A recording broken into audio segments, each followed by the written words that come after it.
Michelle here, and today I want to do an updated video about legs up the wall pose, or Viparita Karani. So I did one of these videos a while back, but it's kind of outdated, and my filming wasn't the greatest, and I was kind of sick at the time and stuff like that, so I wanted to do a new updated video for you guys about Viparita Karani, or legs up the wall.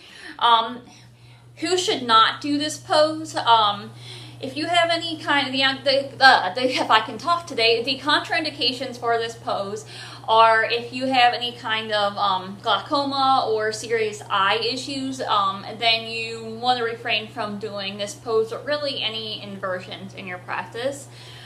In general, if you have like hernia or high blood pressure, you might want to just check with your doctor before practicing this.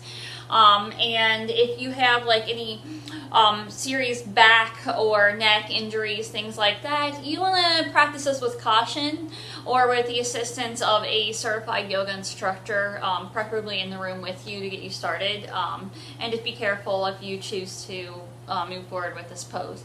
Otherwise, this pose is generally safe for most people to do. Most people can do it at home, at the studio, or anywhere else that you would like, even in a hotel room when you're traveling perhaps.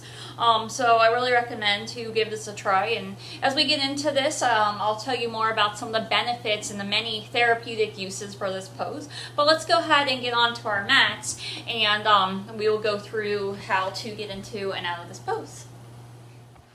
Okay, so there are a couple ways that you can practice legs up the wall. One is just simple without any props. Mind you, there might be some cats involved. There are cats in here. But anyway, it'll add character to the video.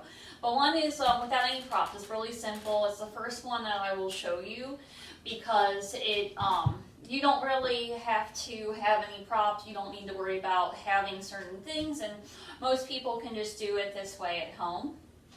I will show you with the props secondly, for those of you who want to try that as well. So what you'll do here without props first is, this is what I find to be the easiest way to get into this. There are other ways as well. But to just scoot about as close to the wall as you can comfortably manage here.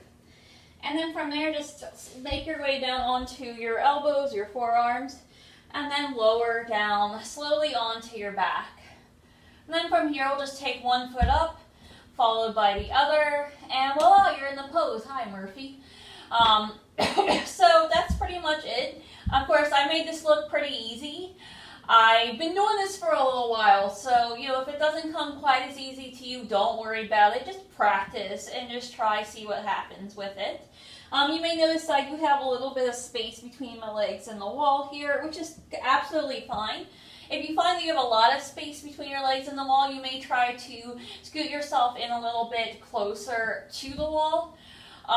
But if you have a little bit of space like this, that's fine as well. And then you take your hands to your chest for a little more grounding, or over your belly, or you might just rest them to the side. Maybe even close your eyes.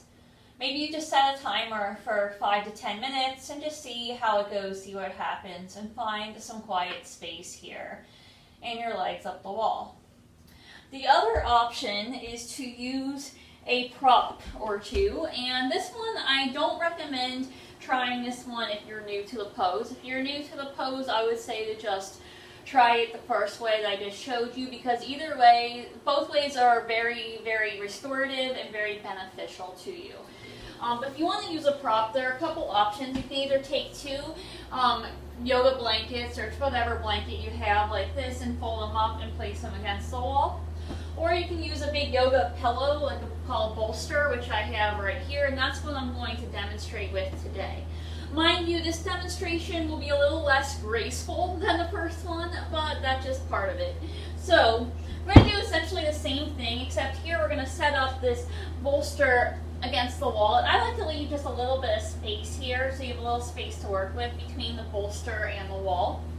And then from here, basically you're going to do the same thing, but with a bolster right underneath you. So you want this bolster about right underneath your sacrum, or the lowermost part of your spine, very bottom of your back. So scoot up onto the bolster and then just kind of scoot as close as you can get to the wall. You might not be able to get quite as close with the bolster there, and that's okay.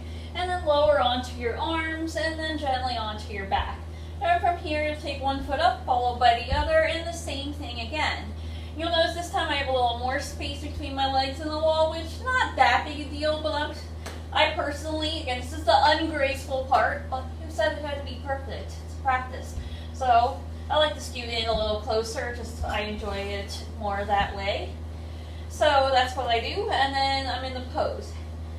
The benefit to having the bolster there is that it lifts you up so that your heart is slightly over your head. So it emulates more of like an inversion such as a shoulder stand or a headstand, that you're going to get more, kind of more intense benefits of it in that way. But again, either one is very restorative, very beneficial. Reasons to practice this pose. Well, it has, a lot of yoga instructors will agree that this pose is sort of seen as like a cure-all pose, if you will, in our practice. So this pose can be therapeutic for a lot of different things, a lot of different reasons.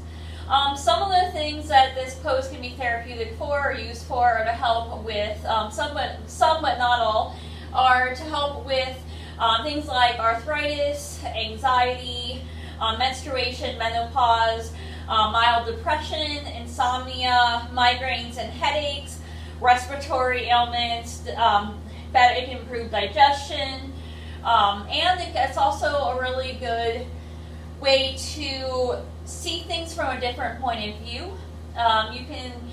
You're turning yourself upside down, so you're literally looking up instead of down. And when you do that, it can help you to just see things in a different light, or it's kind of considered a shift of perspective. And when we can change our perspective on things, or when we can see something differently, then what we see changes. And it can give us a little more mental clarity, perhaps, or a solution to something, or just to be able to better see another person's point of view, or see a problem or something in a different light. Sorry, cats like to fight. Anyway, so those are some benefits to this pose. It's also good to do, I also recommend this. I also recommend this pose for if you've been at work all day, or you've been on your feet a lot. Just come home and try this pose just against a wall at your house. And if you have tired legs or feet, this can allow relief for that, as well as improve circulation. It also brings blood flow down to your heart, which creates less pressure on the heart, and lower your heart rate and help to reduce stress. So just take some time here, relax, enjoy the pose. Breathe in, breathe out.